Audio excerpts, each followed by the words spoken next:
opinar. O que é Maurício Barbieri como técnico? Não sabemos opinar. Então, no card do Flamengo, a nota dele ficou assim, ó. Elenco para o Flamengo. Vamos ao card do Flamengo. Elenco, 4 de 5. Tá bem avaliado. A gente avaliou muito bem o elenco do Flamengo. Momento, demos nota 4 pro momento do... A gente não acha que o momento é ruim do Flamengo, né? Não, embora o Campeonato Carioca não tenha sido lá essas coisas... aliás, bem longe disso, a gente não acha que o momento seja ruim do Flamengo. Craques, aliás, o momento eu deveria baixar para 3,5, hein? O líder do brasileiro, me canta o diretor. Tá bom, eu fui voto vencido, tá? Eu acho que 3,5 estava de bom tamanho, mas a equipe optou por 4. Craques, demos 4 estrelas para o Flamengo. Paquetá, Diego, Everton Ribeiro e Guerreiro. São jogadores que a gente considera de respeito. Fazem a diferença. Paquetá, Diego, Everton Ribeiro e Guerreiro. E o técnico que comanda essa turma, a gente deu 2,5. 2,5 porque, assim, seria o equivalente a nota 5 no total de 10. Não sabemos opinar. Então a gente colocou exatamente ele no meio da avaliação. Nem para bem, nem para mal, porque não temos como avaliar, na nossa opinião, o Maurício Barbieri ainda como treinador de futebol. E aí, amigos, discordem. Acho que essa avaliação, para dizer a verdade, ela deveria ser feita depois das 12 primeiras rodadas. Né? Porque aí vamos atualizar. Não, porque você, na verdade, só vai ter a ideia das equipes que já vêm formadas. Caso do Grêmio, a equipe do Palmeiras, que está sendo formada. No caso do Flamengo, né, que tem um treinador que está interinamente tomando conta. O que vai acontecer com tudo isso? Equipes que estão lá embaixo, o Cruzeiro, na 14ª posição no campeonato, é real? Não é real pelo que a gente conhece do Cruzeiro, do elenco, do treinador, todas essas coisas. Essa avaliação, eu acho que ela está muito cedo para a gente fazer. Né? Logicamente, você não vai fugir muito daquilo que vai estar agora. Mas lá na 12ª, quando tiver a parada do Campeonato Brasileiro, aí a gente já vai ter uma ideia de quem vai brigar lá em cima, quem vai brigar lá embaixo. Por enquanto, eu acho prematuro, na verdade, a gente fazer até mesmo uma avaliação do Maurício, do Barbieri. Né? Tem 8 jogos, não sei quantos jogos à frente da equipe. 7 jogos, se não me engano. 7 ou 8 jogos. Alguma coisa evoluiu. Encontrou posição para o Paquetá, está encontrando para o Everton Ribeiro. Isso aí só com... Eu queria te perguntar, quais são as suas primeiras impressões do trabalho do Barbieri no Flamengo? Eu acho que essa avaliação a gente vai ter melhor um pouquinho mais para frente. Algumas ideias eu acho legal, entendeu? A fixação do Paquetá, inclusive, do lado do Cuejá, para fazer essa movimentação, foi uma boa sacada, né? O garoto dá ritmo, o garoto dá ritmo. Mas você precisa chamar a atenção para algumas coisas ainda do Paquetá, porque ele deu uma recuada. Jogadas que ele fazia em função da sua habilidade, né, de proteção de bola, ele não pode fazer na posição que ele está jogando, porque ele vai pegar seu time todo saindo, né? Mas ele faz porque é instinto dele, pela qualidade que ele tem. Isso aí vai precisar. O treinador, a comissão técnica dizer, Paquetá, aqui você não pode driblar, aqui você toca. Dali para frente você faz o que você quiser, porque você vai estar respaldado pelo resto da equipe, entendeu? Esse tipo de coisa que eu quero ver se vai ter uma evolução. Mas que a equipe vai evoluir aos poucos, vai evoluir. E uma outra coisa, comportamento, atitude. Né? São 7 jogos oficiais e um amistoso, 8 jogos, né? 8. E o que chamou a atenção, principalmente depois dos últimos problemas, né? A gente está vendo que os caras estão com a faca nos dentes. Estão brigando cada palmo do campo. E eu já falei aqui da outra vez. Coisa que os outros times estavam fazendo.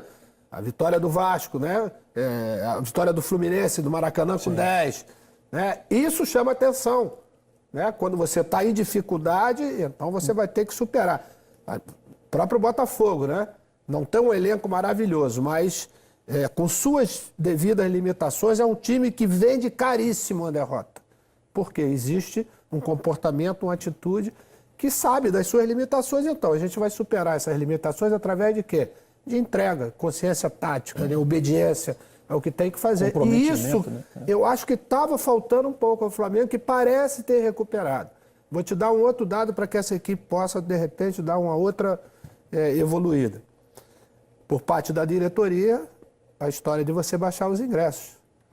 Você vai ter no Maracanã... Trazer a torcida para perto, né? A história do Flamengo. Isso é história. Isso é história. Então, Quer dizer, se você vai perder em bilheteria, você vai ganhar em ajuda do 12º jogador. Isso aí não tem nenhuma dúvida. Aliás, convidamos o presidente do Flamengo, Eduardo Bandeira de Mello, e ele confirmou a presença no Seleção de Amanhã para falar sobre isso. Um pouco menos de dinheiro em caixa na bilheteria, mas um ambiente maior, uma imagem do Flamengo que repercute no país inteiro, do Maracanã lotado. Valeu a pena? Vale a pena? O Flamengo vai seguir nessa política.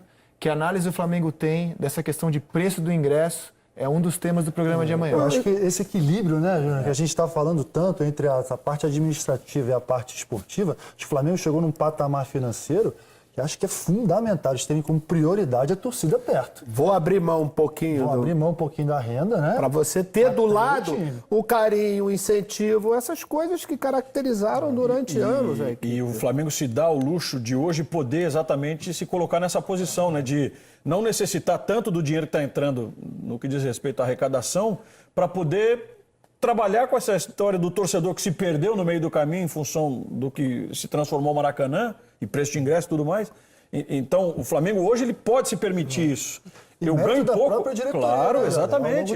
A administração foi fundamental nesse sentido. Então o Flamengo abre mão disso e ganha nesse aspecto que E a gente tem que entender o seguinte: infelizmente, o Flamengo não tem o seu estádio. Né? E o Maracanã, os custos são altíssimos para você jogar. Quer dizer, se tivesse seu estádio, a Ilha do Urubu, mas são 20 mil pessoas. Merece mais. Mesmo assim, se tivesse isso, estaria num patamar muito maior ainda, porque você é obrigado a jogar no Maracanã. Qual é o impacto que tem bilheteria no orçamento, né, anual do clube? Isso é que precisa ser feito. Vale a pena você deixar de arrecadar aqui e você ter essa galera do teu lado? Isso é uma coisa que vai precisar ser feito. Não é somente você botar R$180 e querer que todo mundo pague. Até você tem. Numa final, mas aquela empatia que você sempre teve com a torcida, ela infelizmente não está. Até porque o poder aquisitivo é grande demais. Então, de consequência, você também tem gente com poder aquisitivo muito menor por essa grandeza de quantidade. Você falou que vocês foram exigentes, né? Eu acho que, em relação aos craques ali, são todos ótimos jogadores, mas colocar o Paquetá já como craque, acho prematuro. No momento. Projeto de craque, Paquetá e Vinícius Júnior. Queremos críticas. Queremos Eu críticas. colocaria, sabe o quê como craque? O Diego Alves. Diego Alves, exatamente. Eu, por exemplo, colocaria o Vinícius Júnior como craque. Ainda não, né? Eu acho que ele já faz diferença. Mas então, e eu discordo do momento. Acho que o momento foram generosos. Eu acho que eles estão no caminho para buscar ainda essa excelência. Tá 3,5 ali para Vocês chegar vão me a dar 4, razão que essa avaliação está sendo feita muito cedo. A gente gosta. A gente gosta. E outra, Você tem razão, mas a gente gosta. E o Júnior falou aqui, 12 rodadas. A gente tem que lembrar que em julho o Vinícius faz 18 e aí vai para o Real Madrid. Vai ser útil para o Flamengo no segundo semestre, vai ficar... A gente não sabe. Eu não sei, pelo menos. Você sabe alguma coisa? Não sabemos. Então, aliás, é mais um tema que a gente pode abordar esse com é o um presidente detalhe. amanhã. O Flamengo pode ser completamente diferente sem o Vinícius Júnior também, já no segundo semestre, depois da Copa. Agora, Júnior, o que eu achei legal do Paquetá, reiterando que não dá para avaliar o Barbieri com 7 jogos oficiais e um amistoso, é que o Rueda escalou o Paquetá aberto pela direita, no lugar do Everton Ribeiro, também escalou de falso 9, o Carpegiani usou... Mas você sabe por que ele botou... Mas nessa função de segundo Você sabe volante por que ele botou ele de falso 9? Por quê? Porque o Paquetá, nas categorias de base, jogou nessa posição. E quem auxiliou o Rueda nesse período foi o Jaime de Almeida. Jaime de Almeida. Ele estava procurando, ele perguntou ao Jaime. O Jaime falou, ele já jogou nessa posição diversas vezes e pode fazer. Então, quer dizer, a importância até do auxiliar que conhece o clube, né, nos momentos como esse, se torna também importante. O Paquetá, ele é o que o Coutinho chamava de polivalente. Né?